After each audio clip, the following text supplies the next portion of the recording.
everyone, and welcome to Beauty in the Biz, where we talk about the business and marketing side of plastic surgery. I'm your host, Catherine Maley, author of Your Aesthetic Practice, What Your Patients Are Saying, as well as consultants to plastic surgeons to get them more patients and profits. Now, today's guest is Dr. Charles Boyd. He's a board-certified facial and reconstructive surgeon with practices in 3 locations. They're in Birmingham and Ann Arbor, Michigan, and another location in Detroit. Now, Dr. Boyd graduated from Harvard Medical School and the University of Michigan Ross School of Business. He was on faculty at the University of Michigan for over 14 years, serving as the assistant professor in the departments of dermatology and otolaryngology. Now, Dr. Boyd specializes in surgical and non-surgical facial rejuvenation, including facelifts, brow and eye lifts, rhinoplasty, and neck lifts. He has trained hundreds of physicians throughout the U.S. and abroad on advanced injection techniques and is involved in several research studies. Now, Dr. Boyd also believes in giving back. He serves on the board of Bethany Kids, a nonprofit organization providing healthcare to children in East Africa. And every year, he volunteers for World Medical Missions to perform cleft lip and cleft palate surgeries for children in Kenya. I don't even know how far away that is. We should talk about that. Sorry, Dr. Boyd, welcome to Beauty in the Biz. It is a pleasure to have you. Great. It's a pleasure to be here. Thanks so much. Sure. By the way, what kind of a flight is that to Kenya? Well, it's like 14 and a half hours. So from Detroit, you fly to Amsterdam, which is about 7, then another 7 plus to Nairobi. And then we have an hour drive to where we do the surgery. That's a long trip, isn't it? Yes, it's a little bit of jet lag. Yeah. So I really want to start with your journey because you, like many others, were in the hospital setting. And then for whatever reason, you went out on your own, and you went out on your own big time. You went with not just one practice, but you've got 3 locations. So please just fill us in on how you went from hospital to private practice. Yeah, I think it's a great question. And it's one that I think so many young doctors I talk to or residents kind of wonder. So yeah, I did, after medical school, I matriculated at the University of Michigan and did my residency and fellowship there. I then, they offered me a faculty position in both in facial plastics and in dermatology. And so it was kind of a unique position that was created for me. And so that, you feel special about that. And, when you generally go to these larger teaching hospitals to do your training, they want you to do academic medicine. And so I kind of followed that pathway. For me, I really enjoy teaching residents and the interaction that you get and the collegialness of being in the academic center. Obviously, it has its challenges too, right? You don't have a lot of control over really anything, personnel, time, hours, any of those things. And so while I was at the University of Michigan, I started getting into some of the more hospital administrative type of things. So I ended up doing an MBA at the Ross School of Business when I was a faculty member at Michigan. And so then after that, that's a 2-year program. And I became one of the associate chiefs of staff of the entire health system of the University of Michigan. So I was kind of on that track. But the one thing that I think the business school did for me was taught me to think a little bit differently. I think I always say in medicine, it's a unique field in that you can advance up the ranks and have absolutely no people skills, no social skills, particularly as a surgeon, right? You can have none of that. In fact, anti-social skills, and then be the chair of the department because you're a good surgeon or because you're a good researcher. And so, after business school, I kind of got that itch about being able to control my own environment. And I kind of had a transition. So I was a full-time faculty member for 5 years and then kind of part-time after that. But so there was a large multi-specialty group in the area. And at the time, they were only primary care physicians, but it may have been close to 100 physicians, so like OB, internal medicine, and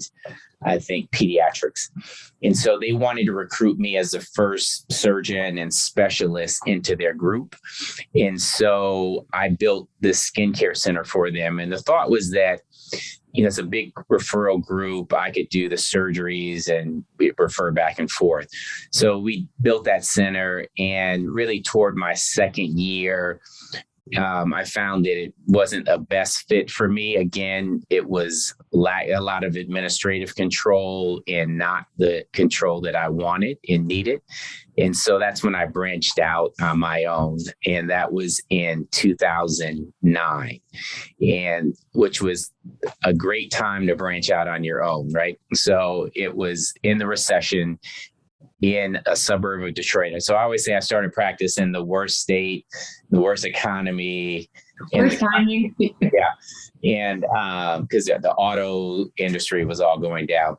But we kind of grew that practice, and then I opened my second and then the third. And so it was something I wouldn't trade for the world. But I will tell you that people do it one of two ways. I think you either some people are pulled to it, and some people are kind of kicked into it or fall into it or forced into it. I was probably more the latter, right? I just knew I had to get out and do something different. It was probably the most stressful time in my life because, another fun fact, I have 5 children, 5 daughters. I saw it on Instagram, and I was thinking, he doesn't really have 5 daughters. Those must be some of their friends. No, they're all yours. So I'll be working forever. But yeah, so that was a time where it's pretty stressful, right? Where you're starting a new practice. I was in a completely new area. I didn't know, I knew maybe one patient in that area that was coming to me, and then you just have to hustle, right? You have to work, and you have to believe in your craft and in yourself. And, with such a large family, I couldn't afford to fail. So you have to succeed. Dear Lord. Now, did you grow up in the area? I did. I grew up in East Lansing, Michigan. So I was there I wasn't born in Michigan, but from about 4th grade on, I lived in Michigan. So how did you get started? Because I would think everyone knew you as kind of reconstructive or not thinking about you as cosmetic. Did you jump right into cosmetic at that point, or were you still trying to dabble in everything? No, I was. So even at University of Michigan, I was kind of half and half. I was doing maybe half cosmetic and half reconstructive. And particularly that derm piece was because I was doing Mohs surgery. So I was trained in Mohs, and that was pretty unique as well. And that was one of the main reasons that the reason that I stayed at the university was that there aren't very many non-dermatologists that get that type of training. But the beauty of academics. So another question is, why would you ever go into academics? Is that if you really want to do just cosmetic and reconstructive, you can do it, where it's pretty hard starting out just on your own, putting up a shingle and growing the practice, even though I ended up doing that anyway. But by then I was kind of had established somewhat of a name and a reputation. So I think that transition was a little easier. Now, how helpful was it? I personally got an MBA to help you doctors because I knew you had the surgical side down. I knew you didn't have the other side down at all, the business side, the people skills, the management, the leadership. So that's what I was doing while you were, learning the other trade. So for you to have both, that's brilliant. How helpful was it to take those business skills with you to private practice? And would you recommend others do the same? Yeah, 1,000%. I think that I was called, I think, I affectionately say that, we doctors are the smartest people with the worst business skills known to man. And I think it is just because, when you're in college and you're in school, people that are pre-med are generally some of the smartest people around, right? So you have to go through all those organic chemistry and biochem science classes. And I know at least when I went to school, some of my friends that ended up on the business school track, they weren't the smartest people around, and they were they probably went out more and, hung out more than I did. And so when you finish, you just assume that, well, because I'm smart and I'm a good surgeon, that I can, manage my stock portfolio and now Bitcoin and all these other things that we have to manage now. And so I think we end up making bad decisions because we're typically capitalized. So people say, okay, well, here, I've got this great oceanfront property in Iowa for you. And we say, yeah, that sounds great. I think the main thing business school did for me, at least, is really, it was the exposure to other fields, other people. One of the things that I've always valued from that experience and even growing up was that, successful people you can learn something from no matter what they do. So if you can surround yourself around successful people, even if their field is 180 degrees different than what you do, there's always a valuable lesson to learn there. So looking back now, what would you say to others who are in that position where they're in the hospital, they know they're feeling funny? They don't think they want to be there. They know that the grass could be greener elsewhere. Any words of wisdom to help them either jump or prepare for it or not do it at all? I think there are a lot of key learnings. For me, one of the things that's happened even over the last 10 years has been, so I told you when I joined that multi-specialty group, I was the first surgeon in that group. And some of my colleagues that were like, I have a good friend that's an orthopedic surgeon that was in a private practice group. And they were, saying, well, why did you join this group? And I was, saying I had this opportunity to grow and it was this nice transition.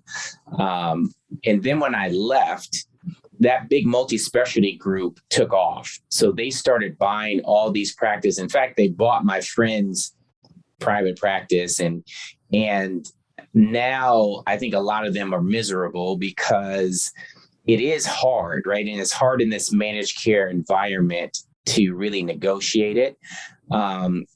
Fortunately, when I don't really have to deal with the managed care environment. So it's a little bit of a buffer between what many physicians are going through right now. But back to your original question, in terms of the advice I would give, I would say definitely talk to people that have done it.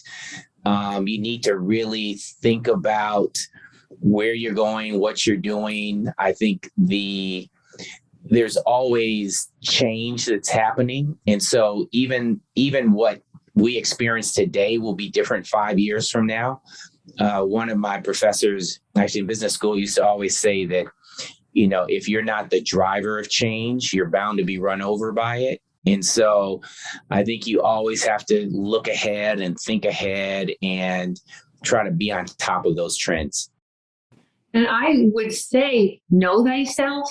If you don't want to manage people or understand business or work with an accountant or legal, if you're not interested in that, you either better find somebody else who's your right hand, whom you trust, more than anybody, and let them run it. But someone's going to have to run the business side of surgery. And too many surgeons still want to hide out in the OR, which I totally get. I mean, don't we all? Like, business would be a lot easier if we didn't have to manage it. but I would say that what you just said is so important. So my first, and I knew for a fact that, and again, going back now 13 years, when I opened this practice, I was, so I was seeing patients here. I was kind of flying to different parts of the country, doing, treating people there and doing whatever I could to kind of grow and keep the lights on. And I knew that I needed a really trustworthy manager. And I think that's the most important thing. So I actually called my mother out of retirement, who had been a manager for, her whole career. And she was actually my first office manager. And even though she knew nothing on the medical side, I knew I could obviously trust her implicitly. And so all the things in payroll and HR and all those things that none of us like to do, and it's probably the hardest part of the job, you need someone that can do that and knows that aspect of the business. Isn't that the truth? So anybody who's got a mom, I would definitely bring them into business. The wife is the next one, but that can sometimes go sideways. So your mom is probably your best bet. And by the way, your mother, mom over wife for sure. Yeah. But your mother's beautiful. Yeah. I saw her on Instagram. She's gorgeous. There's been plenty of like bad experiences that I know people have had where, it's just issues that come up. Yeah. That's life. So what possessed you to open 3 different locations? And is there a big scheme, a big plan in place to grow more, or are you good with 3, or how's that going?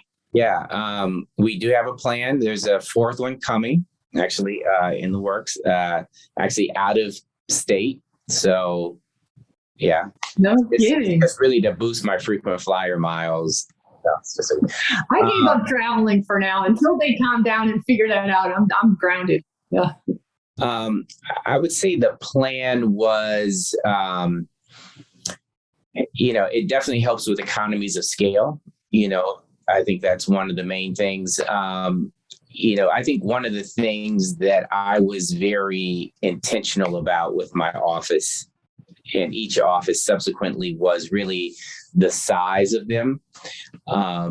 Some of the things that when I was looking to start my private practice, there was a surgeon not too far from me that was either closing or moving his office. And so a broker took me by there to see it. And it was huge, right? It had like fountains and unicorns and things like that. And so it was this huge space, really beautiful, but the actual revenue generating part of the office was really small. And so I would say that's a mistake that many surgeons make or many doctors make, in that you have this, particularly plastic surgeons, because you do want a certain look and a certain panache to your office, but you still need these exam rooms, and that's really how you generate revenue. So I try to keep a smaller footprint, and then each office has been about the same. Okay. I did notice on Instagram, you have an office that looks like it's on a main street. Yes. Is that true? Yes. Actually, I have. All of them are pretty much on a main street. So my first office is really in downtown Birmingham, Michigan, which is a suburb, and it's probably the highest socioeconomic area in Michigan. So it's a retail street right in the heart of the city. And so that certainly is a great way of advertising because the name is right on in the door, the building, and it's associated with downtown Birmingham. So I think those are always great opportunities, as opposed to being in a high rise on the 6th floor in the back of the building. Now, I've seen that go both ways. In some areas, I don't know if it's because, like, let's say it was a med spa. I have seen them fail, but I'm not sure if it was just the population would not go into the mainstream and like let everyone know they were going to a med spa, or maybe it just wasn't managed. I'm not sure. But have you had any issues with people saying, do you have a back door? Well, we do have a back door. So for sure, I would say have a back door. And interesting enough, this space was a med spa before. And so it was a failed med spa that I ended up taking over. The med spas are everywhere now. And so I think that you definitely need a back door for privacy. I think that one of the things that we did do is we kind of have blinds, so you can't really see into, so you can see someone walk in, but we have retail area right there. So you could be buying skincare, you could be doing something else. So it's not obvious when you walk in or out of the building. And then in the back of the building, there is a back door with a little parking lot. Okay, so let's talk about staff because typically that's the biggest challenge, or maybe it's not for you, but how are you managing? Because you've got a lot of moving parts here. The relocations, I don't know, are you going location to location? Like, how is your time divvied up and who's managing all these people? Yeah, so I have an office manager that's been with me, my current one, over 10 years. So, my mother did it for, yeah, she didn't start out as my office manager, but she was there even when my mother was managing. My mother did it for maybe 4 years, right? Which was that really important time.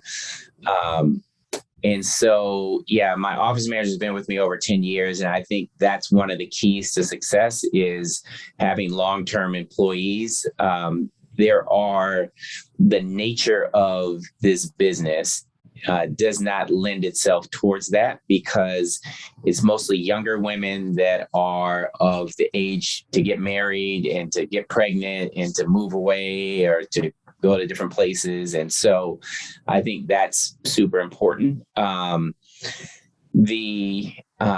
personally in the first office most of the time. So I'm there minimum 3 days a week. And then the other two offices, I'm there about 2 days a month.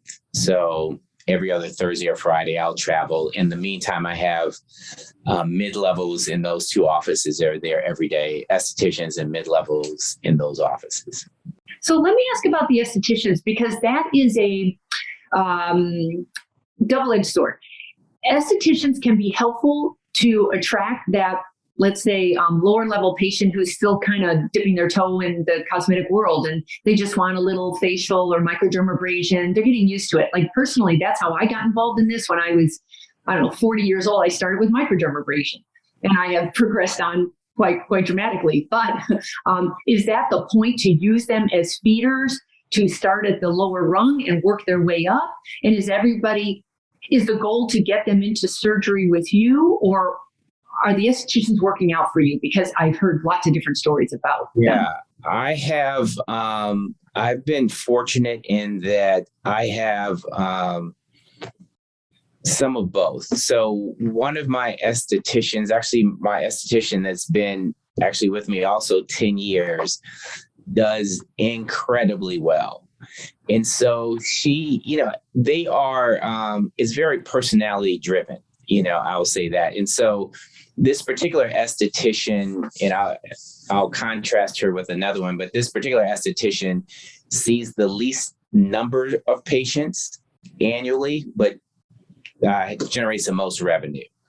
And so she does larger ticket items like cool sculpting and M sculpt and some of these bigger ticket. And so she's the type that if I have a high net worth individual patient, she's the one that connects with that patient. And so she was, I believe she had gone to architecture school or something else and then kind of fell in love with skincare. And so there is that rapport that she has with patients and that trust. And so she's done extremely well.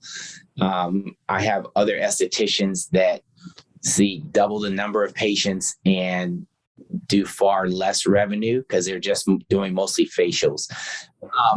I see them as important part of the practice in that we don't do just a facial that's not a medical facial, but most patients like that type of treatment as well. And many of them will go other places for it. And so I think if you can keep the patients within your practice, there's definitely a benefit to that. And so that being said, the estheticians are probably the highest turnover, not probably, they are the highest turnover positions in the office that I've had, estheticians and receptionists. Right.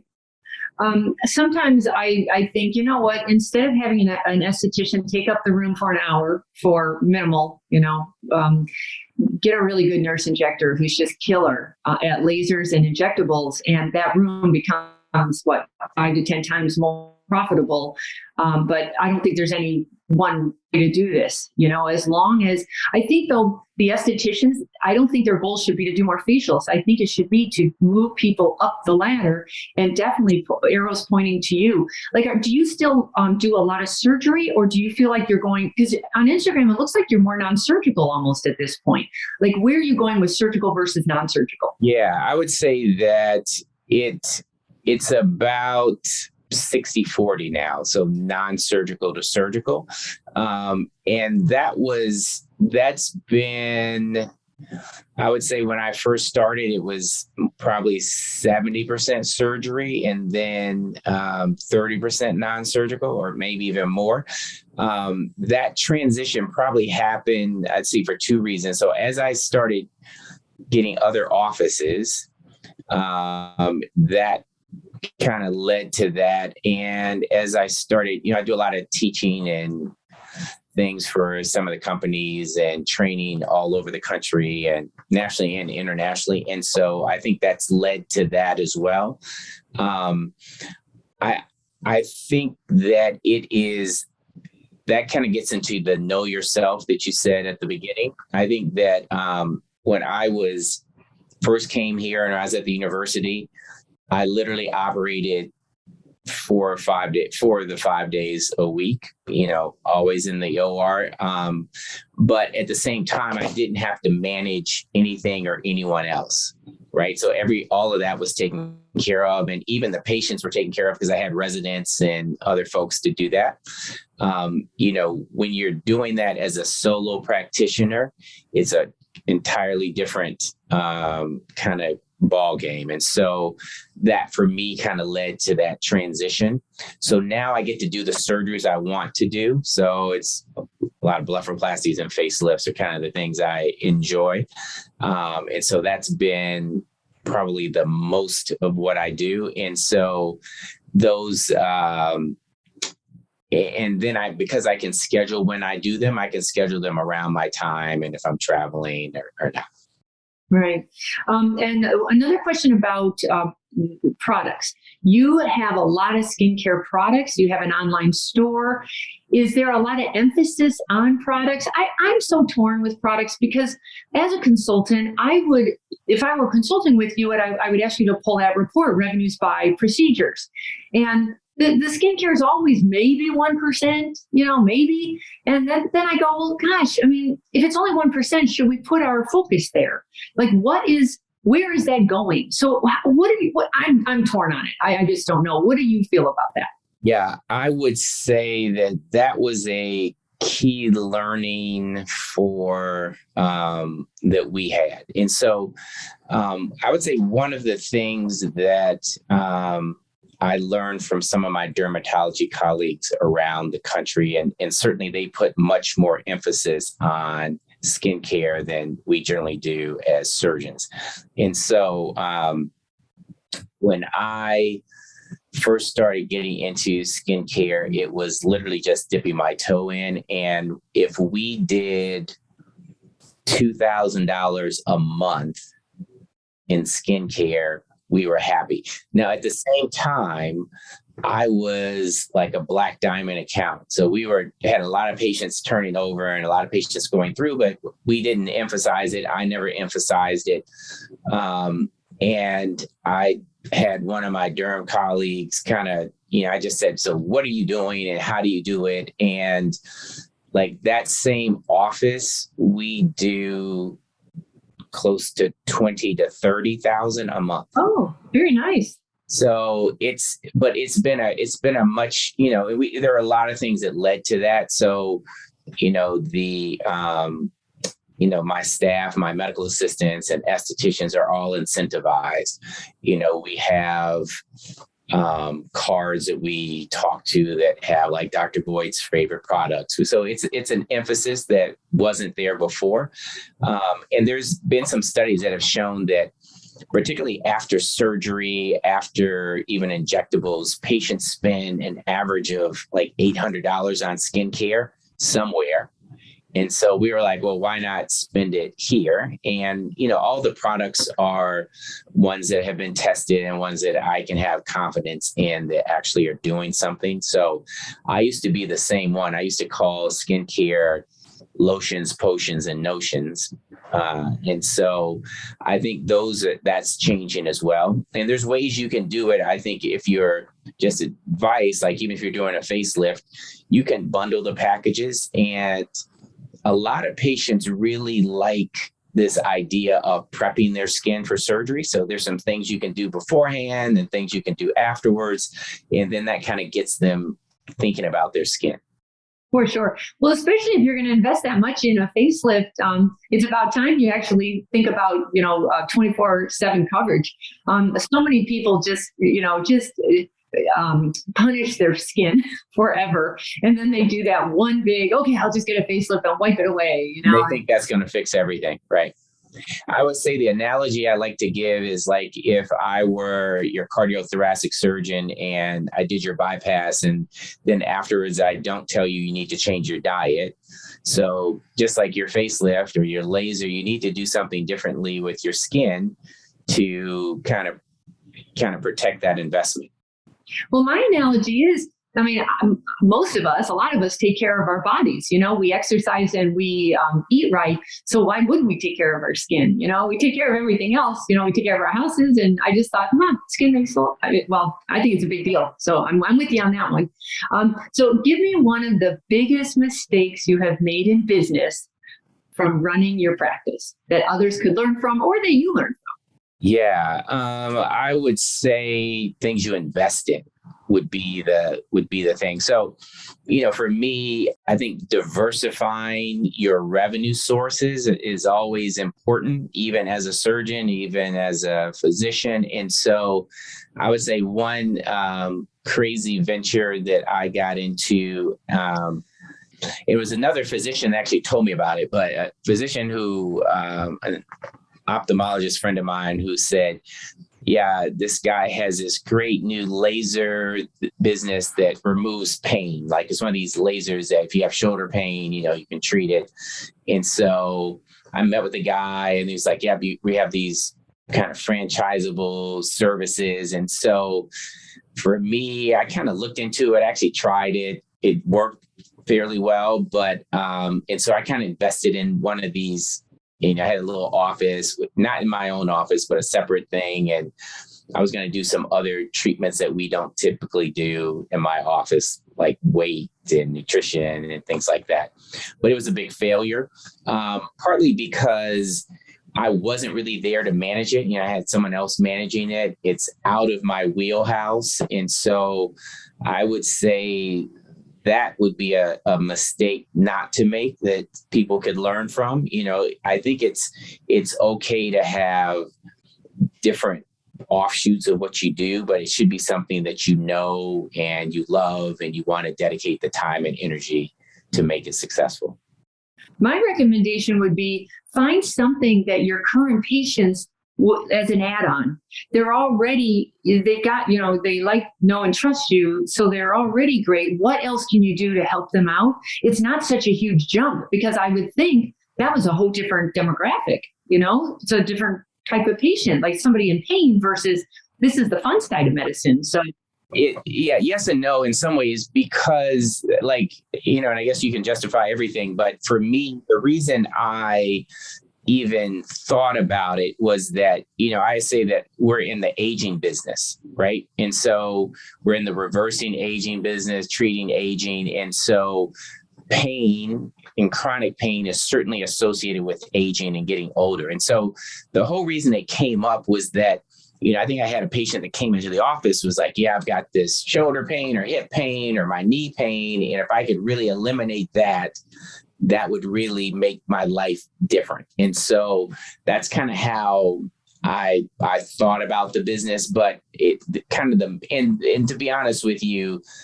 there's one of the other franchisees that I still am friends with is running that business and doing well, but it was just so different than mine that the economics are different. The margin was different that it just wasn't worth it to keep doing.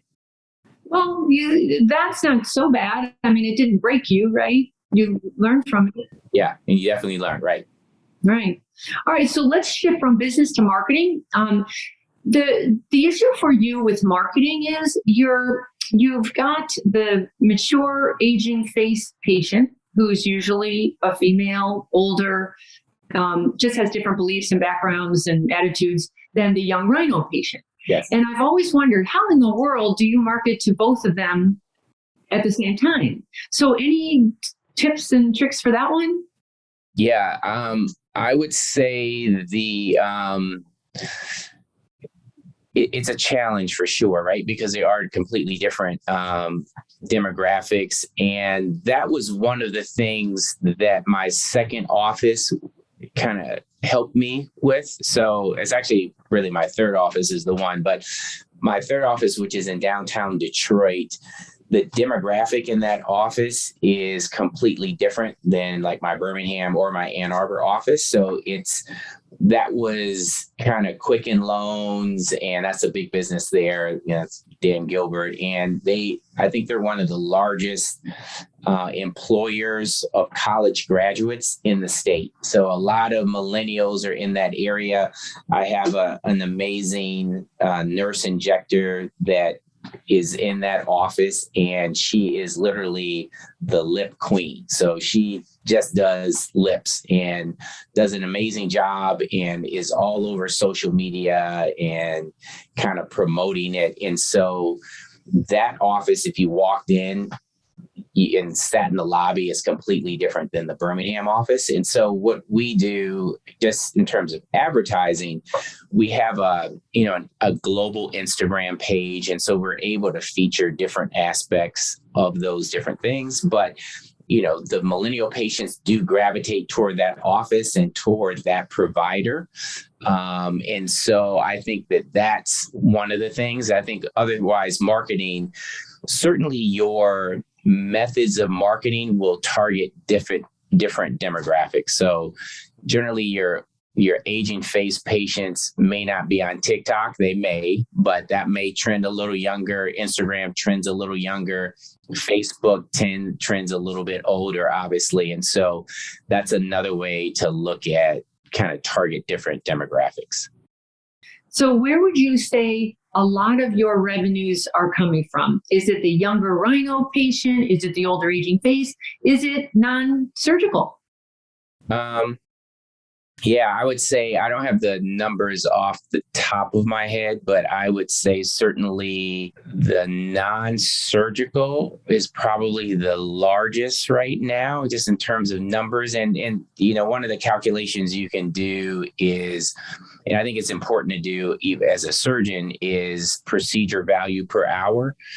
So that's basically, for those that don't know, so even if you looked at a facelift, let's say you do a facelift and, you may or may not charge a consultation fee, we do, but so they come in, the consultation fee, you go through their facelift consult. Generally, we might see them again for another visit or an H&P. There's no charge there. You do the procedure. So you recognize the revenue there. And then the subsequent visits, follow-ups, suture removal, all the other things generally do not generate revenue unless they're doing a new treatment. And so then the question is, when you add up those hours and the revenue, what is that procedure giving you? So that's a number that's calculable. And then if you look at some of the non-injectable or the injectables, non-surgical injectables, many times they beat some of the surgical procedures that you do. Not all of them, but I think it's a good number to run in your individual practice. The same thing on the esthetician side. You mentioned, so we don't do hour-long facials and things like that because it's not a good use of the room.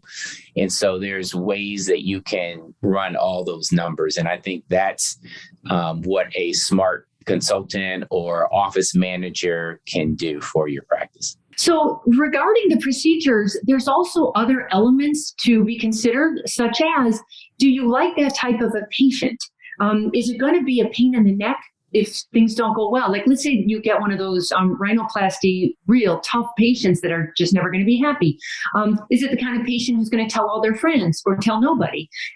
Is there a lot of just hand holding, is there the hassle factor? So I like to look at all of that, just more realistically, because I've noticed as surgeons get older, they also have less tolerance for aggravation. So, I mean, do you find that there are certain types of patients that you just don't want to work with anymore, Sure, for sure. I think there's certain patients, there's certain procedures that lend toward that. I think probably rhinoplasty being number one. I think it's the hardest procedure to do well. And I always say how it looks at year 1, year 5 is different, year 15 is different than that. And it's one of those procedures that I've seen completely sane, rational patients flip.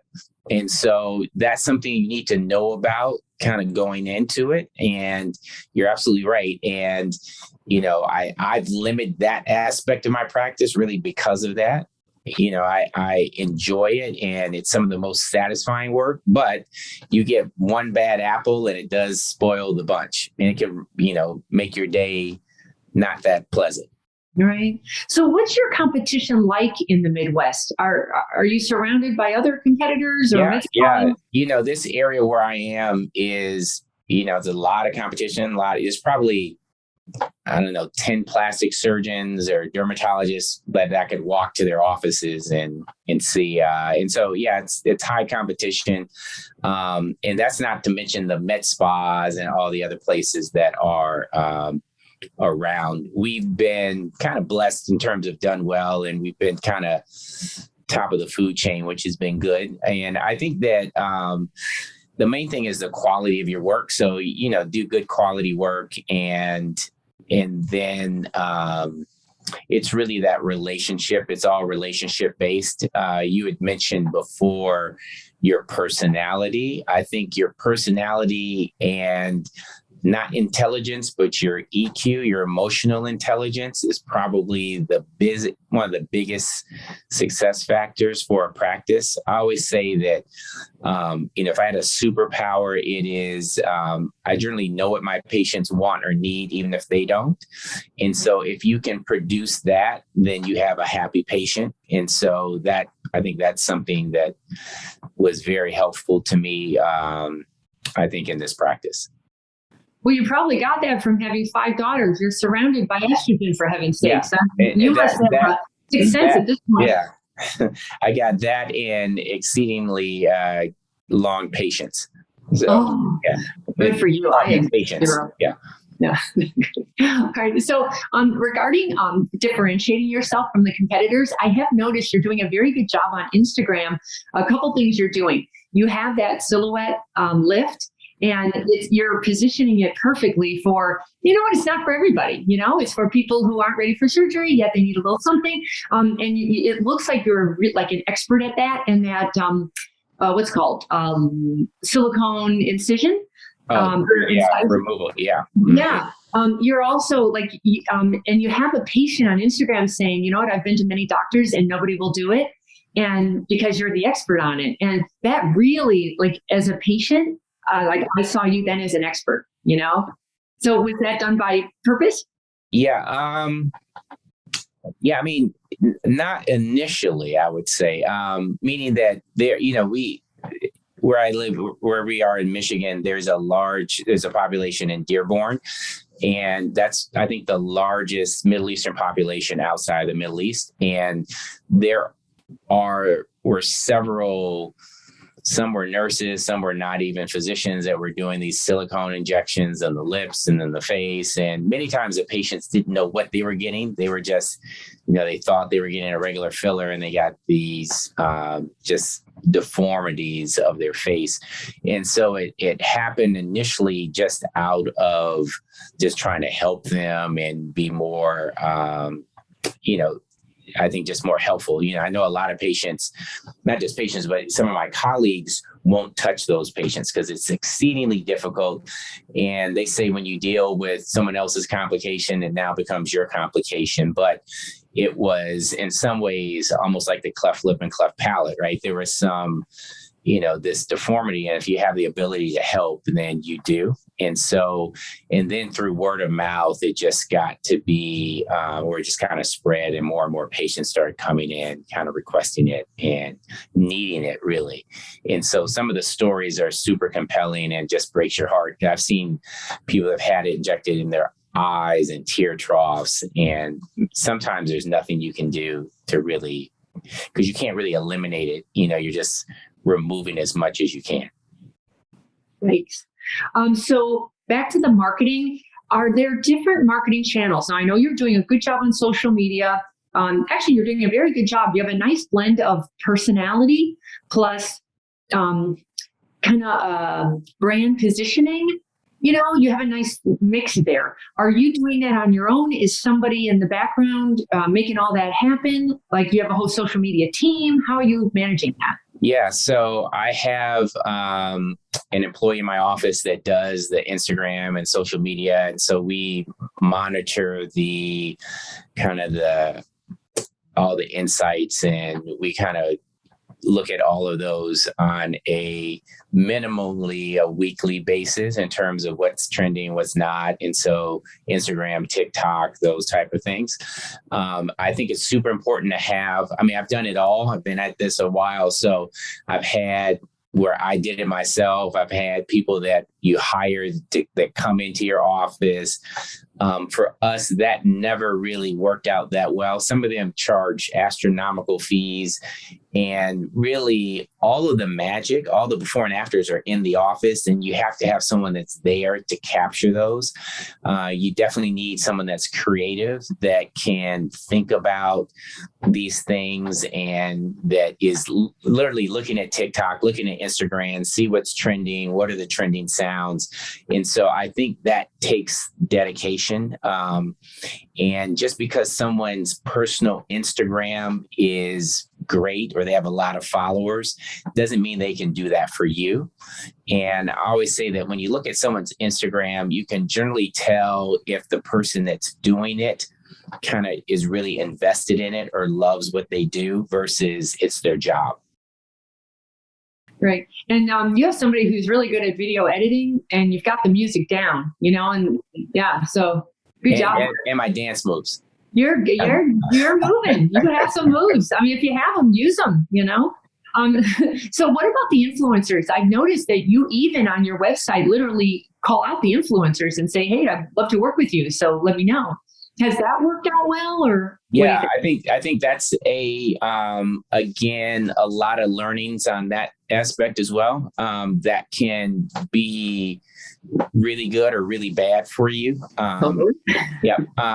It works out poorly when, obviously, because of the services we do, it attracts a lot of influencers. So influencers contact us all the time saying, hey, I'm an influencer. I've got so many followers, and, I would like some free treatment, and then I'll post a story. So we don't do that, because I always say that I know what the value of whatever treatment I give to them. So if you did even Botox, you can say, well, that's $500 in value. I don't really know the value of their post. So them posting it could be maybe all of their followers are in other countries, or maybe they're all men, or maybe they're not patients that are coming into your office. So you have to look at all of those insights around the influencer. So we vet them pretty well. So that's just a way that we can vet them. On the other hand, I've had great success with some influencers, some local influencers, one of which didn't have that many followers, but if she posted something in the office, we would get 20 patients would come in for that treatment.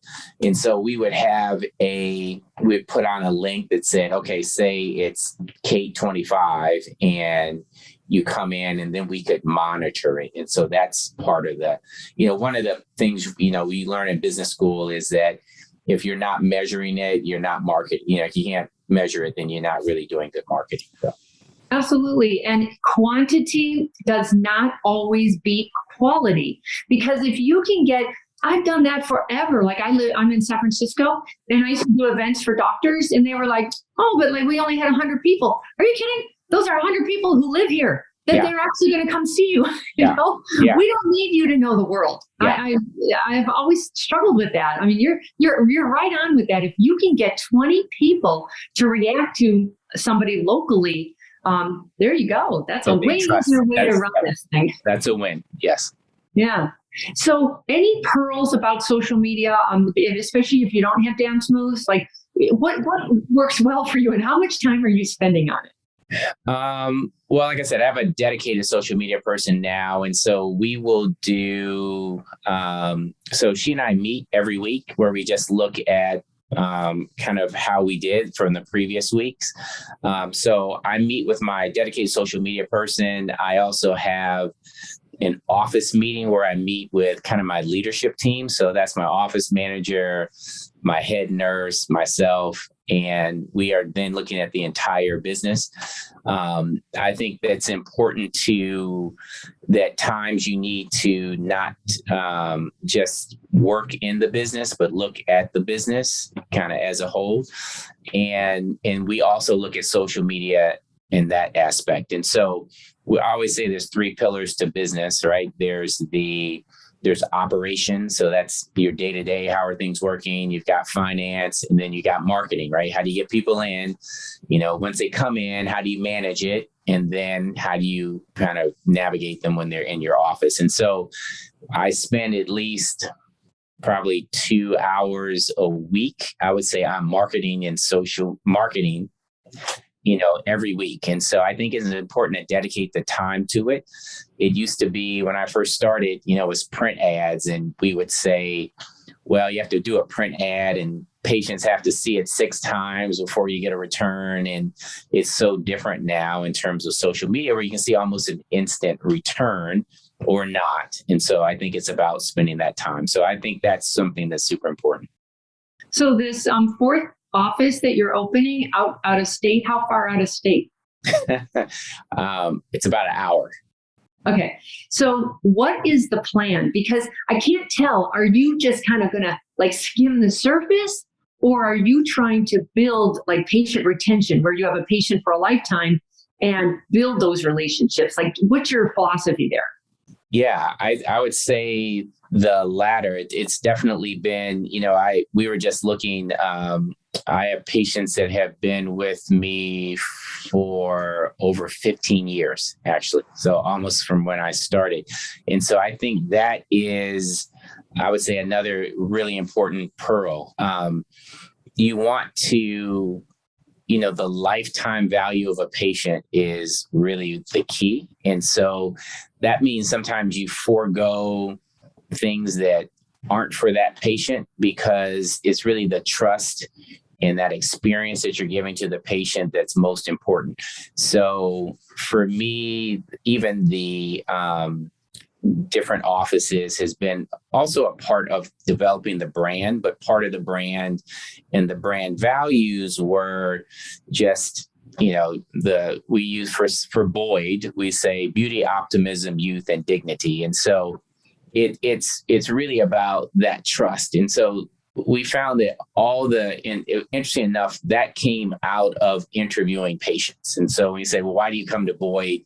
Some people say, well, for beauty, I want to look better. And other people is to feel better. That's the optimism. And the youth is to look more youthful. And the dignity part, that was maybe the cleft lip, maybe it's the silicone, maybe it's just being treated like you're special. And so I think those are the things that lead to that lifetime patient.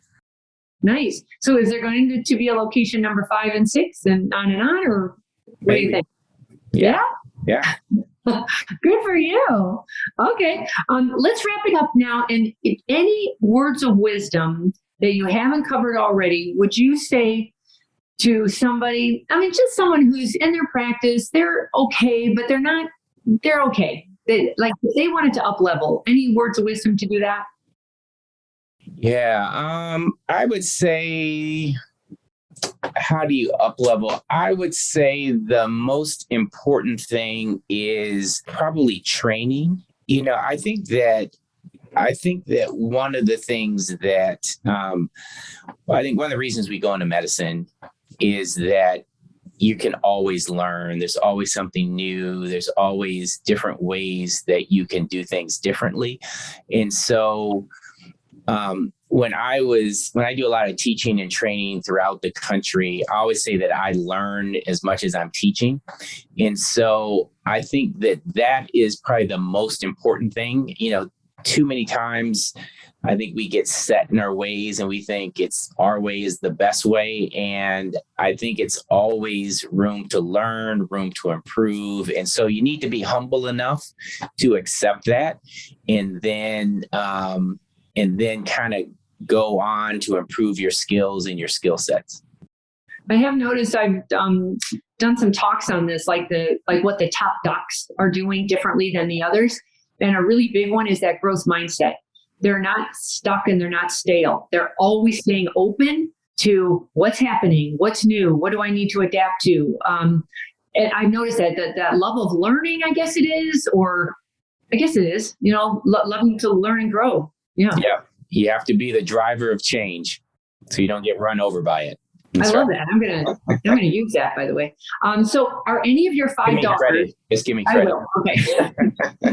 Are any of your 5 daughters following in your footsteps? No. Oh. I have 2. My oldest is kind of doing a PhD, so she was a math and English double major. I've got 2 in tech. One works for Google, one works for Meta. And I have 2 in college. So, but no physicians as of yet. No. Too bad. They could have been your new management team. Yeah. Well, they still, one of them still says she just wants to manage me, but that's, oh, that sounds like a grand idea. All right. So, and to wrap it up, tell us something that we don't know about you that's very interesting. Ooh, something that you don't know about me that's very interesting. Okay, let's see. I'm a big car enthusiast, so I just got back. So I just did this racing course. There's a Porsche racing driving course in Birmingham, Alabama. So I've done the level, the master level, and so that's a big hobby of mine. How fast did you go? Probably 130s plus, maybe. There's an adrenaline rush for you. Yeah. Could you have gotten hurt? Yeah, for sure. Yeah? Yeah. Usually surgeons are very careful. They don't do things like, even snow skiing and you're doing that. All right. Yeah. Well, skiing, I don't do that. But the driving thing, as long as I'm controlling the road in the car, then I'm good. All right. Well, thank you so much. And anybody, if you want to reach out to Dr. Boyd, his website is boydbeauty.com. It's a really nice website. And his Instagram is in good shape. So I would definitely take a look and talk to him. If you're thinking about making a career move of some sort, he sounds like a great resource, right? Happy to talk. Yeah. All right. Thank you so much. I really appreciate it. Thank you. That's going to wrap us up here for Beauty in the Biz for this episode. So if you enjoyed it, please head over to Beauty in the Biz and give me a review and subscribe so you don't miss any of our episodes. And if you've got any questions or feedback for me, please leave them on my website at katherinemaley.com or feel free to DM me at Katherine Maley MBA. Thanks so much, and we'll talk again soon.